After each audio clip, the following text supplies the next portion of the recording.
I paid for a private villa, but when we got there, my parents invited all their friends without asking me. I didn't complain, just sent a message. When they realized their mistake, it was too late. I should have known this trip was a mistake.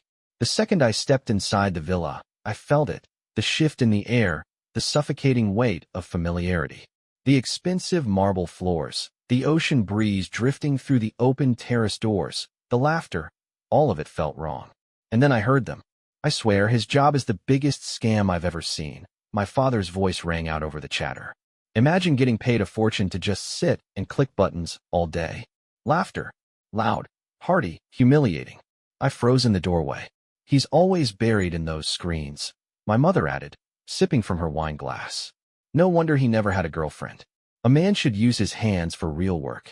Another roar of laughter. And that's when I saw them. 12 strangers. No, not strangers. My parents' friends, their colleagues, my uncle, my father's old work buddies. The kind of men who still believed that real work meant lifting something heavy and that anything done on a computer was a joke. They were drinking my whiskey, eating from my catering, relaxing in the villa I had paid for. I clenched my jaw. I had spent months planning this trip. It was supposed to be just us, me, my mother, my father. A way to reconnect, to set aside the years of distance and subtle disappointment. But of course, they had other plans. My mother turned and finally noticed me. Her face lit up. Oh, there he is. The tech wizard himself. I forced a smile. Who are all these people? She waved a lazy hand. Just a few friends. Don't be dramatic, sweetheart. Yeah, my father chuckled, clapping one of his buddies on the back. You should have seen their faces when we told them you paid for this whole place. They were so impressed. Impressed? That's what this was. A chance for them to show off their golden goose. I shouldn't have been surprised. They'd been doing it my whole life. Growing up, I was always the odd one out. My father owned a construction business. My uncle was a mechanic. My grandfather was a factory worker who built things with his hands. Real work. And then there was me, the kid who spent too much time on computers. Stop hiding behind screens. My father used to bark when I was 16, fiddling with my first coding project. No one's going to pay you to sit around pressing buttons all day. Even when I landed my first remote IT job, making more money at 22 than he did in his prime, he laughed. Unbelievable, he'd muttered at a family gathering. Companies really will throw money at anything these days. My mother was no better. Oh, I just worry about you, she'd sigh in front of her friends. All those hours alone in front of a screen, it's not normal. You should be out in the real world, meeting real people. They had spent years dismissing my work, my success. And yet, they had no problem spending my money. And now, standing in the middle of this villa, my villa, watching them bask in luxury, they were doing it again. You know, I was just telling them, my father continued, oblivious to my expression, how insane it is that people actually pay you for this stuff. I forced a breath through my nose. For what stuff? You know, he smirked, sitting around, staring at code. It's not like you're building anything real. One of his friends chuckled. Man, if I had a job like that, I'd work 2 hours a day and golf the rest. Right? My father grinned. You could probably train a monkey to do it. That was it. I slowly pulled out my phone, exhaled, and tapped on my booking confirmation. And that's when I saw it. A new invoice from the villa company. Total cost, $52,000. 10 times the original price. I felt a chill crawl up my spine. I could afford it. That wasn't the point. The point was that this was too far. I looked up at my parents, still laughing, still oblivious. I typed a single message. Send. They wouldn't realize their mistake until it was too late. I slipped my phone back into my pocket and waited. At first, nothing changed. The guests kept drinking, my mother kept giggling, my father kept cracking jokes at my expense. Then, barely a minute later, my mother's phone pinged. She picked it up lazily, still mid-sip of her wine. The moment her eyes flicked over the screen, her smile froze. Then, her face drained of color. My father noticed. What's wrong? She opened her mouth, but no words came out. Instead, she thrust the phone toward him with trembling fingers. He grabbed it, frowning. As he read, his expression darkened. What is this? His voice lost all amusement. I let the silence stretch between us for a few beats before speaking, my voice calm. That, I said, is the new invoice. He blinked. New what? I leaned against the counter, crossing my arms. The villa has an occupancy limit of 6 people. We are now at 18. I gestured at the crowd around us. And luxury villas charge extra for additional guests. My father's fingers tightened around the phone. How much extra? I smiled. 10 times the original cost. A thick silence settled over the room. Then my uncle laughed. Oh, come on. That's gotta be a joke. He slapped my father's shoulder. He's messing with you. My mother shot me a desperate look. Tell me you didn't actually approve this. I tilted my head. I didn't approve anything. I just paid for what was used. My father's grip on the phone whitened. That's over 50 grand. I raised an eyebrow. I thought I was a button-clicking monkey who didn't do real work. Shouldn't be a problem for me. My mother flinched. One of the guests cleared his throat. Maybe we should sit down. My father barked, his tone sharp. A few of them shifted uncomfortably but obeyed. My mother's voice dropped to a sickly sweet whisper. Sweetheart, listen. I know this is a lot, but let's be reasonable. We're family. Oh, now we're family? I let out a humorless laugh. That's funny, because 5 minutes ago, I was just an embarrassment to the family name. She exhaled sharply, then turned to my father. Maybe we can talk to the manager, explain the mistake, get the charge reduced. I shrugged. You can try. My father shot me a glare before storming toward the patio, pulling out his phone. I could hear his voice rising as he demanded to speak to the property manager. My mother turned back to me, eyes wide, trying to mask her panic.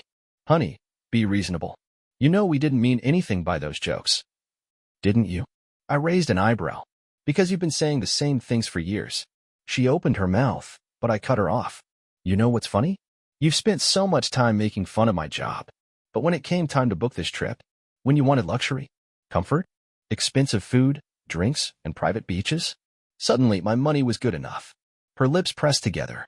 I shook my head, glancing around at the guests, who were now dead silent. You all came here expecting a free ride.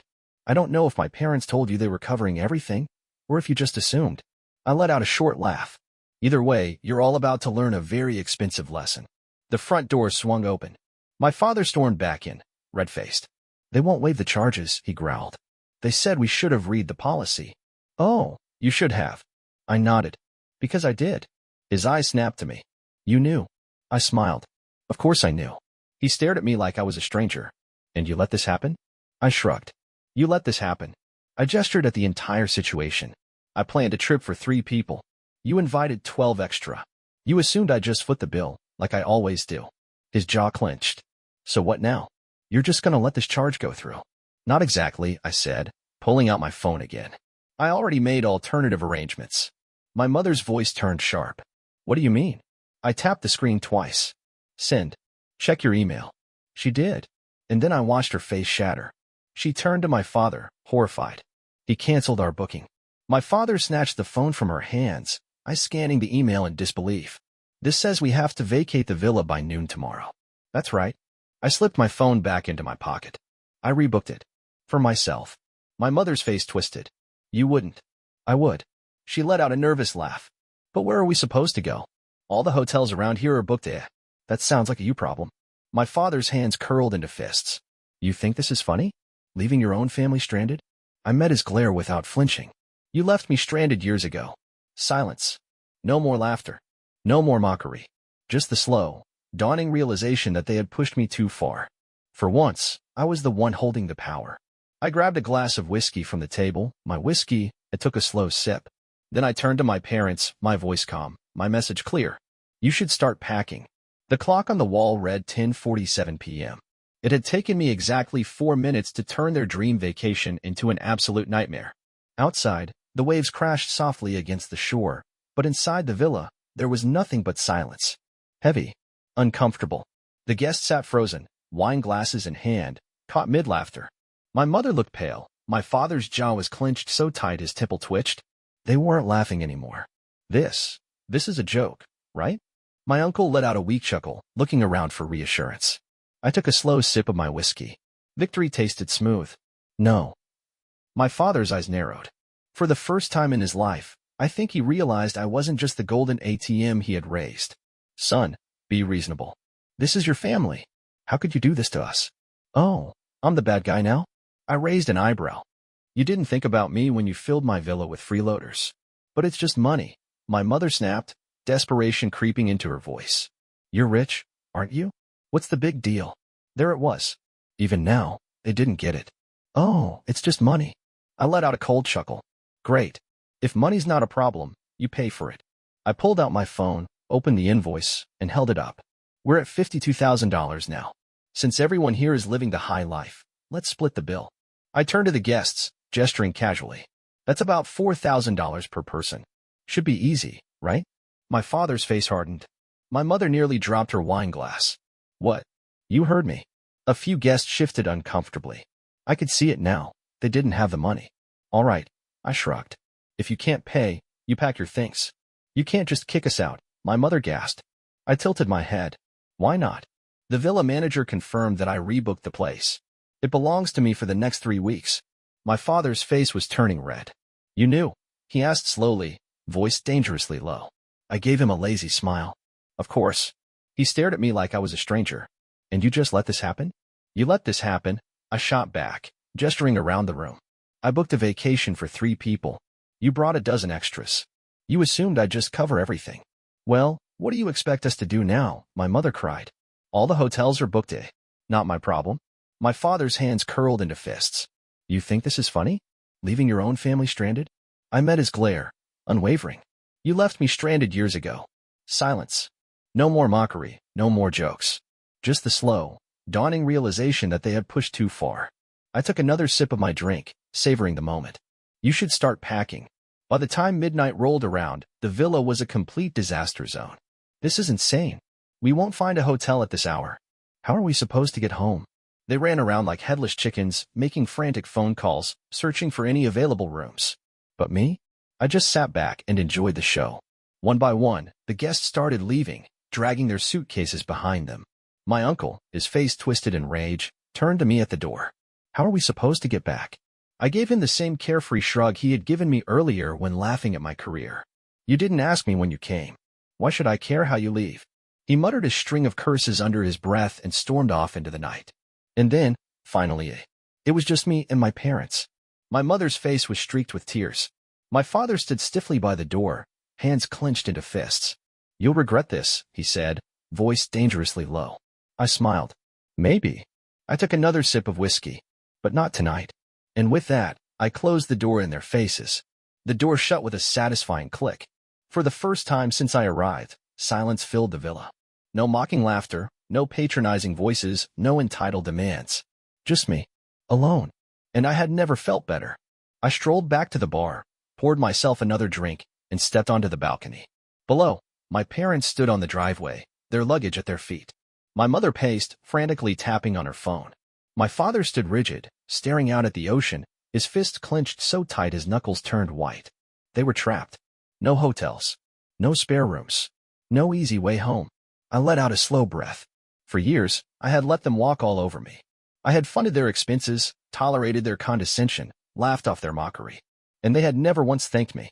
Never once treated me like anything other than a walking wallet. But tonight, they had no one to rely on but themselves. And for the first time in their lives, they were going to have to deal with the consequences alone. I took a sip of whiskey, letting the bitterness settle on my tongue. Then my phone rang. Mom. I let it buzz. Then another call. And another. 5 missed calls. Then 6. Then bang, bang, bang. The pounding on the villa door was so hard the walls shook. Open this door right now, my father bellowed. I took another sip of my drink. No. You entitled little. Careful, I warned. You're not in a position to insult me. This isn't funny, my mother cried. We have nowhere to go. I sighed, rubbing my temples. Here it comes. The cycle. The pattern I had grown up with. First, anger. Then, guilt-tripping. And if that didn't work? Manipulation. Sweetheart, my mother's voice softened instantly, switching tactics. You can't do this to us. We're your parents. I chuckled. Oh, now we're getting to the good part. Please, she begged. We made a mistake, all right? But don't punish us like this. You're not a cruel person. No, I'm not, I agreed. But I'm also not a fool. Silence. I stepped closer to the door, leaning against it. Let me guess. If I let you back in, everything will go back to normal. You'll say it was all a misunderstanding, and by next week, I'll be paying for something else you can't afford. That's not fair. Neither was inviting half the city to my vacation. It was just friends. Who were drinking my liquor, eating my food, and laughing at my job. More silence. I smiled. I had them cornered. Here's the thing, Mom. Dad. I exhaled, calm and collected. I don't care if you made a mistake. You don't respect me. You never have. My father scoffed. Oh, quit the theatrics. Theatrics. My voice hardened. Tell me, Dad, is it theatrics when you laugh at my career in front of your friends? When you treat me like a joke while spending the money I work for? Is it theatrics when you expect me to pay for your life without a second thought? Silence. I continued, voice sharp as a knife. The only time I matter to you is when I'm handing over my credit card. The rest of the time, I'm nothing but a disappointment. That's not true. It is. And tonight, you get to live with the consequences of treating me like a bank instead of a son. I heard my mother sniffle. Please, don't do this. I shook my head, a cold smile forming. Good night. And then, I walked away. The final desperate attempt. I should have expected what happened next. At 6 a.m., my phone buzzed again. A message. Dad, we're going home today. But this isn't over. I let out a slow breath, scrolling through the texts. Mom, you've really hurt us. We raised you. We gave you everything. And this is how you treat us? Dad, don't forget where you came from. Mom, we're still your parents. One day, you'll regret this. It was so predictable it almost made me laugh. First, anger. Then, guilt. Then, a final attempt to reassert control. But this time, I wasn't playing their game anymore. I put my phone on silent, set it down on the nightstand, and stretched. The villa was quiet now. Peaceful. For the first time in years, I had finally set boundaries. And it felt incredible. I thought it was over. That morning, I sat on the villa's terrace, sipping my coffee, staring at the empty driveway where my parents had stood the night before. The air smelled like salt and victory. I should have felt guilty. I didn't. For the first time in years, I had finally drawn a line. I had set a boundary, and this time, they had no choice but to respect it. Or so I thought. At noon, my phone buzzed again. Mom, we just got home. Let's talk when you're ready. I ignored it. Dad, you humiliated us. In front of our friends. After everything we've done for you. I ignored that too. For the next 2 days, the messages kept coming. Some were pleas. Others were thinly veiled threats. Mom, sweetheart, families don't do this to each other. Dad, if you want to cut us off, fine. But don't expect us to be there when you need help. Mom, just call us. Let's fix this before it gets worse.